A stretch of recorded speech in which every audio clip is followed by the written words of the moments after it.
Hour number 2 starts right now. Here we go. It is the Matt Murphy Radio Show. Thank you for being with us on this Wednesday. It's a midweek edition, August 27. You probably knew that by now. It's 7 minutes after 4 o'clock. Happy to be with you, and thank you for being with us. Obviously, the big story of the day out of Minneapolis, Minnesota. We've been discussing it throughout the course of the day, and we'll continue updating you. Not a lot to say except 2 children killed, 14 children, and 3 adults hurt in a shooting that happened in Minneapolis this morning as the young children were in sanctuary praying. They were gathering for a mass at a Catholic school there.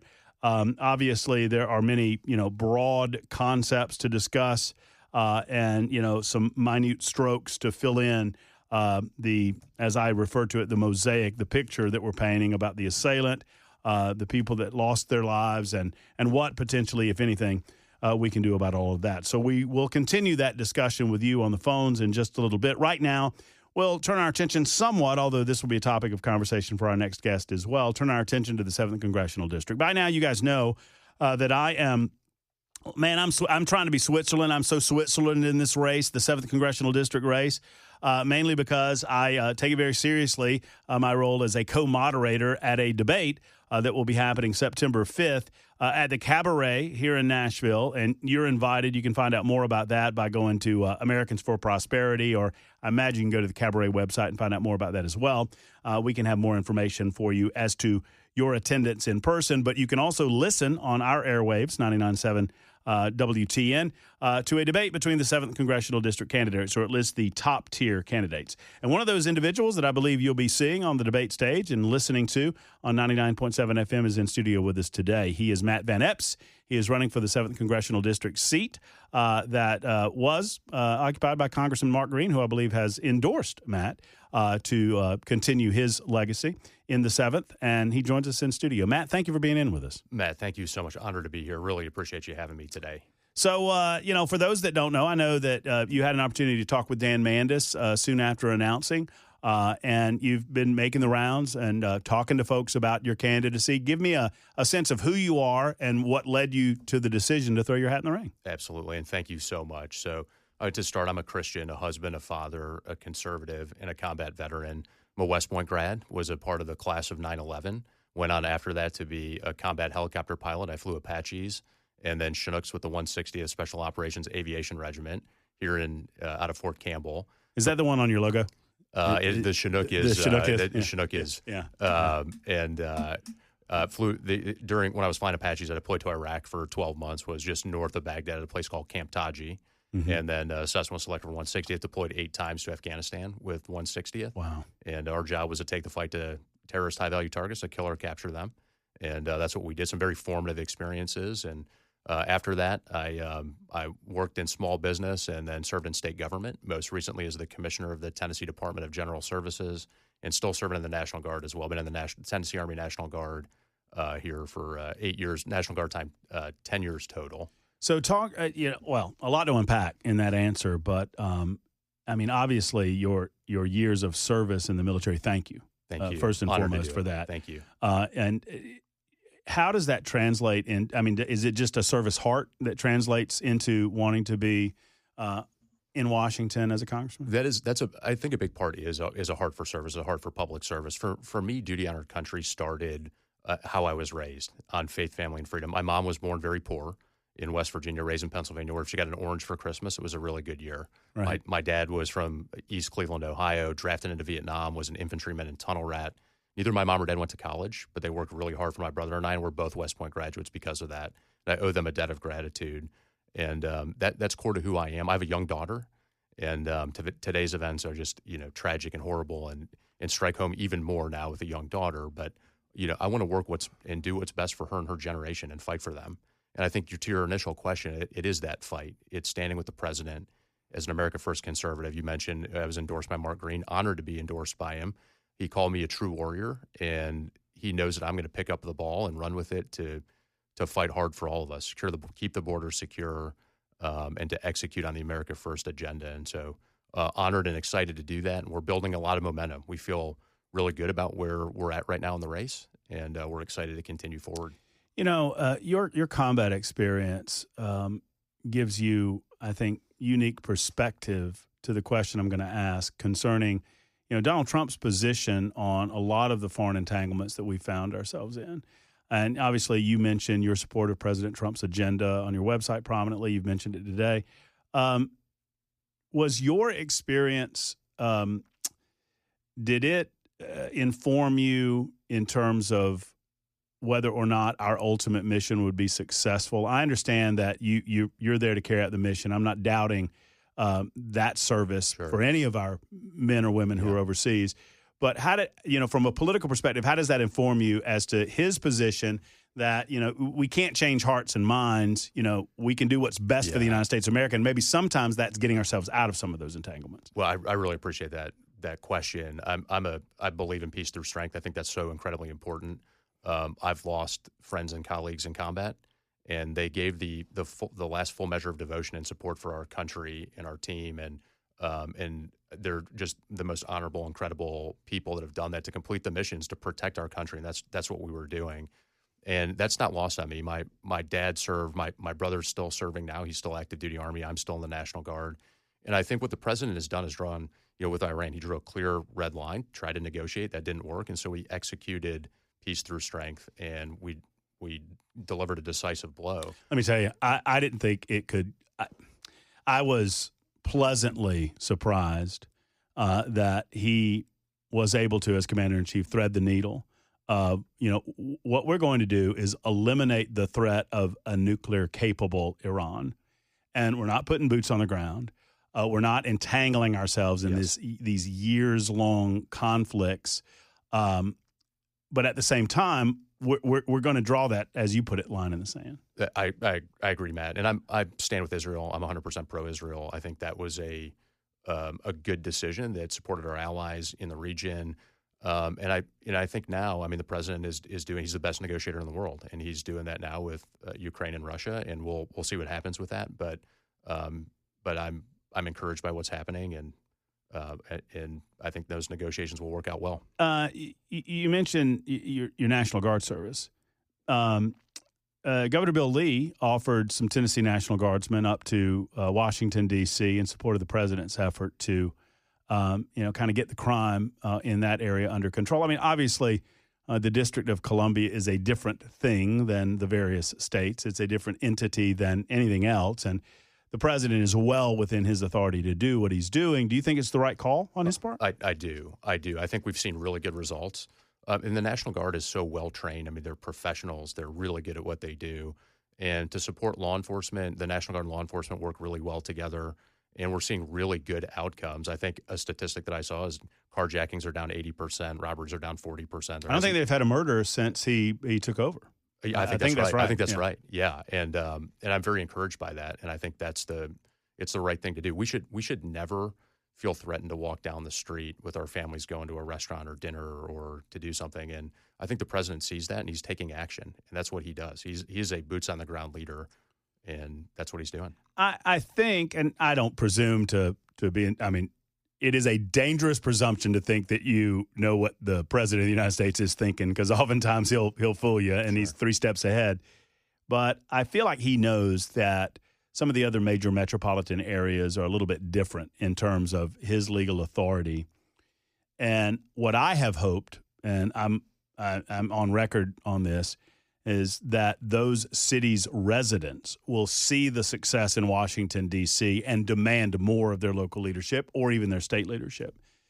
With that in mind, do you think that the president has the authority to do more federally in cities like Chicago or even Memphis, as an example? And if not, what can we do better to help those cities? Sure. Well, I think I agree with your take on it too, and I think the president we've seen in L.A. where there was lawlessness and riots, and we can't stand for that. And I think the president is doing a great job of saying, hey, this isn't working, so we need to do something different, and then he takes action on it. And so I fully support that, and I think at the end of the day, lawlessness can't stand, and we've got to get crime under control, and the president's doing a great job of executing on that. Governor Bill Lee, and I'm not asking you to take a position against necessarily the governor, but because I'm sure you have a good relationship as a former commissioner. I do. Of General Services. But by the way, what do you do as Commissioner of General Services? I'm sure you've gotten that question. I have. It's a great question. And it's an amazing team. It's about 400 employees, about a $250 million operating budget. There's about $2 billion of assets under the State of Tennessee Real Estate Asset Management Agency. But the teams that handle real estate procurement, mail, vehicles, all of the internal functions of state government. So the other 22 departments and agencies were our customers. And I loved it. It's an amazing team with great leadership. We were honored to receive a top workplace award from the Tennessean while I was there. And I do like to say we were doing Doge before Doge and trying to drive at government efficiency, and was excited to be a part of that as well. So the governor has recently said that he doesn't believe that the time is right to consider state takeover or National Guard, like in places like Memphis or even Nashville, for example. Would you agree with that? And what can we do more? Because we hear about these crime issues, particularly in Memphis.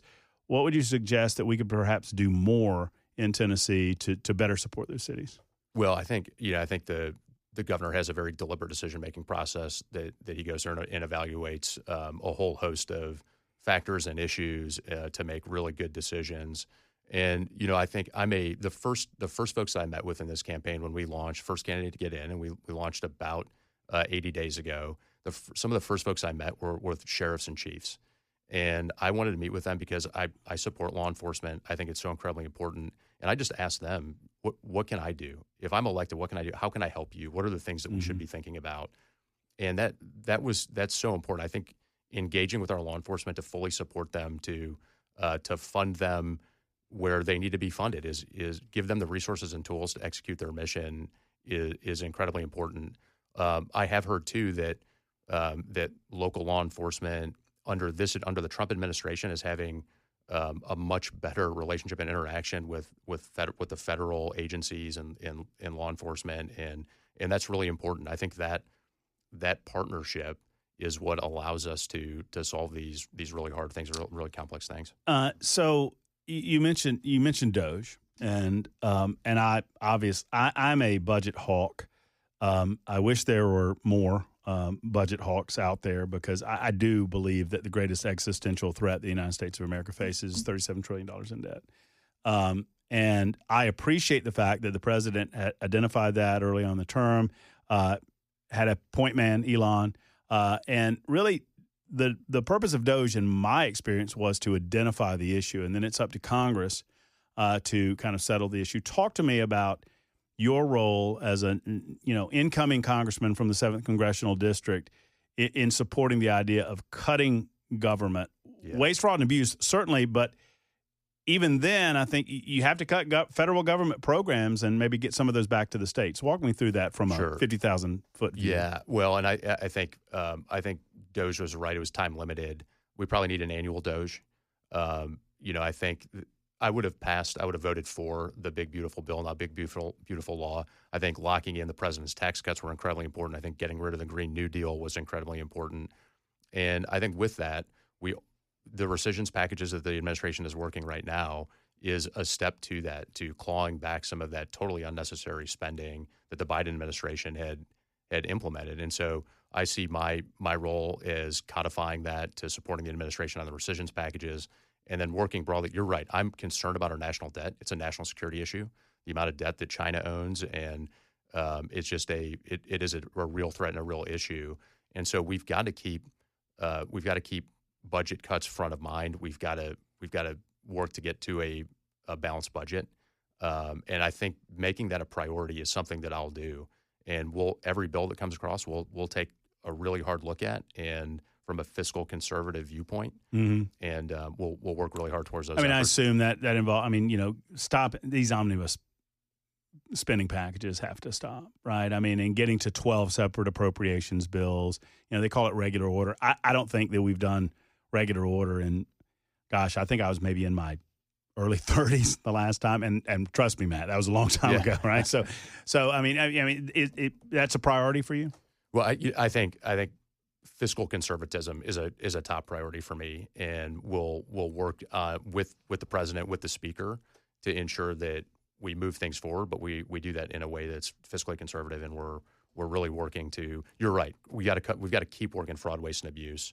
I know one of the big issues is, folks are concerned about. It came out of the poll actually that AFP did, and so really concerned about folks going to Congress that have integrity and are not going to become rich in doing that. And that's the Army values are still really important to me, and I think that's important to send a leader who knows that, who's going to work to fight against fraud, waste, and abuse and things that just don't make sense. What did you? I mean, some of your fellow candidates took exception with the polling. I had nothing to do with it. I'm co-moderating the debate, but I'm just formulating questions to ask to all of the candidates who are standing on stage. Did you? I mean, I think it was kind of a statistical tie amongst the top four. Did you take exception with the poll? No, we love where we're at. We see it as a statistical tie, and we love where we're at. We've built all of our momentum. I mean, tied for first. We built all of this momentum through grassroots and being out there talking about our background and our message. And the support we've got is just overwhelming. And I'm humbled by it and honored by it. And we haven't spent any money on advertising. That's coming. And so because of that, we love the position that we're in every day. We had a great candidate forum last night in Montgomery County. It was a combined Montgomery County, Cheatham County candidate forum. We took 47% of the vote of that, and it was over double the next opponent. And so we feel really good about our momentum right now. And so I think that, you're somewhere in the top four. I don't know if you'll be on the debate stage on September 5th, no question. You meet the criteria. That's right. Yeah, we'll be there. We're excited about it. We're excited about it. All right. So Matt Van Epps with us for another segment. You can stick around for another segment, right? Absolutely. Yeah, we'll continue the conversation in just a moment. Matt Murphy Show, Super Talk 99.7 WTN. All right. Out of time for this segment. Ken Weaver's got news to do. So what we will do is reset with Matt Van Epps in just a moment, maybe just a second or two to continue the conversation with Matt. And then we take a short news break, and then we'll come back on the other side and talk a little more at length about some of the issues in front of us. I would assume, I don't mean to insult everyone's intelligence by asking obvious questions, but I think we can finish this one up in the 30 seconds that we have, Matt. You pleased with the southern border since Trump took over in January? Yeah. This is the easiest question I'll give you. Absolutely. I think the short answer is absolutely. We have a secure southern border. It's thanks to the work of the president, Secretary Noem, and Chairman Mark Green. And Mark, as we talked about before, but Mark's endorsed me, and I think he knows I'll pick up the ball and work to fight to keep our border secure and deport illegal aliens, and not just deport them, but we should send the bill back as well and recoup the costs for that. That's American taxpayer dollars that we should recoup. And so I think the administration's done a really great job with it. Is it just going to be this difficult to kind of squeeze the toothpaste back in the tube, so to speak, with regard to those illegal aliens that are currently here? And what I mean is the immigration courts and the political left, they're making this a slog. It should be pretty simple. You're either here legally or you're not.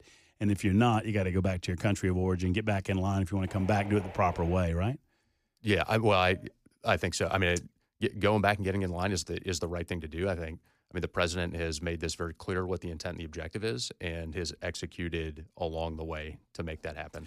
All right, we'll take a short time out for news. Matt Van Epps will be with us for another segment. If you have any questions, throw them up on the Super Text line, and I'll filter them to Matt, and we'll get some answers from him. It's 30 minutes after the hour on Super Talk 99.7 WTN. Super Talk 99.7 WTN. 42.95. Let's see what you guys have to say about our candidate. He's on the hot seat. He is Matt Van Epps. And if you have any questions or comments about Matt Van Epps and his candidacy for the 7th Congressional District, get him in here. Larry says, Matt's got my vote. How about that? You got a vote. Thanks, Larry. I got a vote from Larry. Appreciate that. This is an important question, Matt. Waffle House or Cracker Barrel, Mr. Van Epps? That's a toughie. That's a tough one. I might have to plead the fifth on that one, and don't go soft on me now. That's a tough one. So, you're busy. You're shaking hands. You're talking to folks about issues. You watch any of this going down with the Cracker Barrel? Well, a little bit. I saw a little bit of what the coverage you've had on it, right? And, what are your thoughts? It's just kind of a little bit of a misstep on the part of the upper echelons of that company. I think the president had it. I think it was either last night or today that he had a Truth Social post on it that said there's a great opportunity here. Yeah, and he's somebody who knows business and knows how to, and that if you take all of this this free airtime and it's a massive opportunity. And I thought that was a really interesting comment, good comment on it. I asked a candidate this question yesterday, and I love this question because I think it goes to the heart of the service that we've been talking about. What informs you that you are a Republican? Yeah, I mean, I think that's a wonderful question. I mean, I think the Constitution is one. I mean, I think I go back to I raised my hand at West Point on the plane at West Point and swore to defend the Constitution. The Army values are still very important to me: loyalty, duty, respect, selfless service, honor, integrity, and personal courage. I think those are foundational. I'm a Christian. I think again, going back to how I was raised, I think just love of country. Mm-hmm. And, my dad, as I mentioned, he was an infantryman and tunnel rat in Vietnam. He got spit on when he came home. He was one of those unfortunate, had that experience, and he passed away in 2013 due to cancer from Agent Orange. But like the Toby Keith song, he flew a flag in the yard until the day he died. He never turned his back on his country. And I think that level of patriotism and love of country and, our best days are ahead and that opportunity, I saw that in him, and it's key to who I am and the fight that we bring forward and the fight that we'll bring forward for this district. I mean, I think it's well spoken.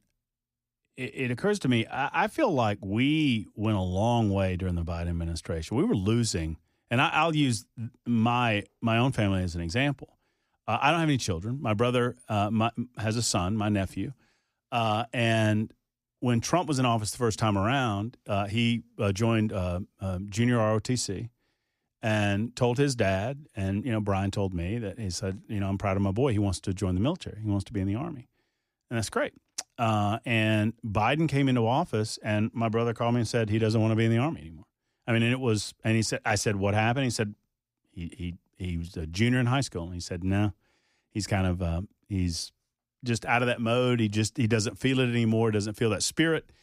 And lo and behold, he's now at Fort Leonard Wood. He's in basic. He graduates in October. Awesome. We're so proud of him. Awesome. And it is I'm telling you, it is a direct result of Donald Trump coming back into office. Absolutely. And bringing a spirit of patriotism and a spirit of a fighting spirit, a warrior spirit back to our military. From your observation, I mean, we were going down a bad path during the Biden administration. Absolutely. Well, and I think, the president came back in, he reestablished, peace through strength. He brought back the power of the United States of America, and we're respected on the world stage. And he's led that. I think Secretary Hegseth has shifted focus to the warfighter, to preparing the warfighter, getting rid of all the other woke ideology and things to focus truly on the warfighter and accomplishing our mission in combat to make us the best fighting force in the world. And folks see that. And I think that's really important. I am really excited about having the opportunity as a congressman to lead the Service Academy nomination process for the district, a process that I've gone through. Sure. I think that's so important. And leading that under this administration, I think, is even more exciting. So 74.90. No, come on. It 74.99 says if you'll say "Go Navy, beat Army," you'll get his vote. I draw the line. I draw the line there. That's so right. Don't do that. Let's go Army, beat Navy. Some of the other issues folks are asking about. The president recently said that he was commissioning, I think, a study to see if we should reschedule marijuana. Right now it's a Schedule 1. It's in the same category as some other what most would consider much more dangerous drugs, and it prevents certain levels of research. I'm an advocate for medical marijuana. I believe it. I'm not asking you necessarily, although you can tell me what your position is on it. It doesn't have to be mine. But do you agree with the president that we might need to re-look at this, and where are you on that subject? Yeah, well, I think re-looking at it. I try to be a data-informed decision maker, and so I think that makes sense for what the president's doing to relook that, and we'll be interested to see what the results are. The idea of birthright citizenship is in front of the courts. I know that it has become a subject in this campaign. I know that there's currently a bill in Congress right now. I believe one of your opponents has said that it's going to be a priority bill for him, but I think the bill's already in Congress. Would you support the idea of eliminating birthright citizenship, considering the amount of people that we have here now that are claiming that and the amount of illegal aliens? Yeah, I would absolutely take a hard look at that and work with the president and the speaker on that. And I think keeping our border secure is number one, and working to secure the border is incredibly important. I think deporting illegal aliens is the second phase of that that's ongoing is really important. Sending that bill back to their country of origin so we recoup that money. I think that's incredibly important for American taxpayers. We address, Matt Van Epps, the most important issues on this radio show. And with that in mind, we've asked you about Waffle House Cracker Barrel. We've asked you, this ridiculous nonsense about go Navy, beat Army or whatever. So college football season's here. Does Matt Van Epps have outside of Army, obviously, a favorite college football team? I do. And Army's number one as a West Point grad. That's a Black Knights are my number one team. And this is going to be tough. And I'm an honest straight shooter. Yeah. I'm an Ohio State University fan. Okay. And that's because my dad didn't go to college, but he was an Ohio State fan. And you come by it honestly. And so I pull for UT and Vanderbilt when there's no conflicts with Army or Ohio State. So. Okay, I'm not going to – Jackson, would you like to ask a question about last season, the playoffs, or what? You know what? I'm good, Matt. Okay, Jackson, you know what? Jackson likes you, so he's not going there with you. Jackson's a big UT guy, and I think probably the natural question had to do with the last year's playoff game, but we won't go there, Jackson, huh? You good? No, I'm good. Okay. Thanks, Jackson. Appreciate it. No lingering questions from that game. Obviously your military service, I think it probably informs you and maybe informs us about your areas of focus. What other areas of focus do you think that the 7th Congressional District desires? What are you hearing on the ground? Well, there's a lot. Let me start by saying, going back to, I would have signed the Big Beautiful Bill. I think the low taxes, ensuring we didn't have the largest tax increase in American history was really important. Getting rid of the Green New Deal to unleash American energy, that energy dominance that America is having now under the president is incredibly important. That includes developing nuclear technology and furthering nuclear. It's something I'd really like to work on. We're going to have the first small modular reactor in the United States at the Clinch River site in East Tennessee, and that'll have impacts across all of Tennessee and the district. And I think that's the wave of the future. But also, also unleashing fossil fuels and natural gas. It's good to reduce the cost at the pump, but it's also good for our farmers. We've got to continue to invest in infrastructure. I think fighting for federal dollars to get the third lane on I-24 from mile marker 12 down to exit 40 is incredibly important. It's high return on investment, that infrastructure for the growth in Middle Tennessee in our district. Farmers, we need to continue to work on broadband, cell phone towers. So much of the farm equipment now, I'm learning a lot about it. I did not grow up on a farm, but I'm learning a lot about it. Met with the Farm Bureau, and so much of that equipment has GPS signal, and it needs the cell phone towers to be able to run that effectively and efficiently. And row crop farmers are hurting right now. We need to get back to getting farms to profitability, and I'd love to work on that side and fight for our farmers. But that cell phone coverage allows them to get their products to market faster and more efficiently. And so that infrastructure piece is really important. I think we need to reshore American manufacturing. I think there's a huge opportunity in the rural part of our district to do that, to lead in manufacturing. When we bring those supply chains back to the country, it's a national security imperative as well. And then we have all of the materials that we need, and we can lead on that. And the president's been doing a great job on leading on those efforts as well. So I'm excited to work on that. Fort Campbell that's a huge part to our district. It's really important. I served there. My brother was in the 101st Airborne Division. I was in the 160th Special Operations Aviation Regiment. Fort Campbell is a national asset. In addition to those two units, the 5th Special Forces Group is there. Our force projection capabilities are so important. We need to invest in Fort Campbell. It's an economic driver. That's really important. We also need to invest in when the folks that are there decide to leave service, when the soldiers decide to leave, we need to help them in the transition process to get integrated into our communities and to bring them out, keep them in Tennessee. It's such an incredible asset. I was honored to work when I was in the governor's office to build something called the Governor's Veteran Fellowship Program, and it brings folks transitioning off of active duty in those three units, the 101st, the 160th, and the 5th Special Forces Group. into Tennessee on a fellowship, 12 months, gives them the training they need to be a leader in state government. And it's those kind of programs I'd love to work on. I think it's incredibly important. So let me end with this, because several of our listeners on the Super Text line have asked this question. I think it's a question that's well put. The vast majority of you guys in the Republican primary obviously agree with most, if not everything, that our president is doing as commander-in-chief and as president of the United States. Is there anything that comes to mind that you disagree with the president on? I'd love him to spend more time in Army and not Navy. So that would be the one. No, I think the president's doing an incredible job, and we'll be there to support him. I think he, as a special operator, that's what I'm going. I'm going to back up the president. I think it's my background in special operations, small business, state government, still serving in the National Guard, that is a differentiator in this race. It's real world, boots on the ground leadership. I've been in the fight for real, and I want to take that fight on behalf of our district, our state, and our country to D.C., and I'm excited to do that.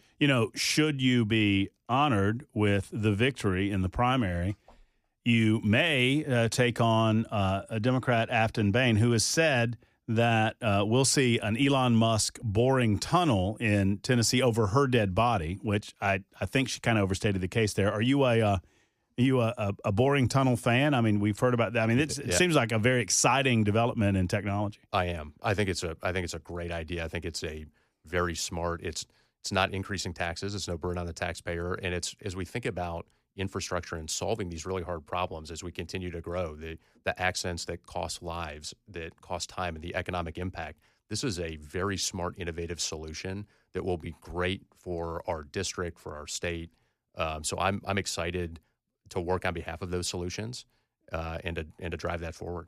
Matt, good to meet you. Good to get a great conversation going, and I look forward to seeing you on the 5th. Matt, thank you so much. Thanks for having me today. I really appreciate it. Real quick plug, website, folks want to know more? Thank you so much. MattForTN.com. That's MattForTN.com. There you go. Thank you so much. Matt Van Epps, and we'll be talking to Matt on September 5th as we engage in a debate at Cabaret from 7 until 9 that evening. We'll be back in a moment. Wrap this hour up. Get to hour number 5 on Super Talk 99.7 WTN.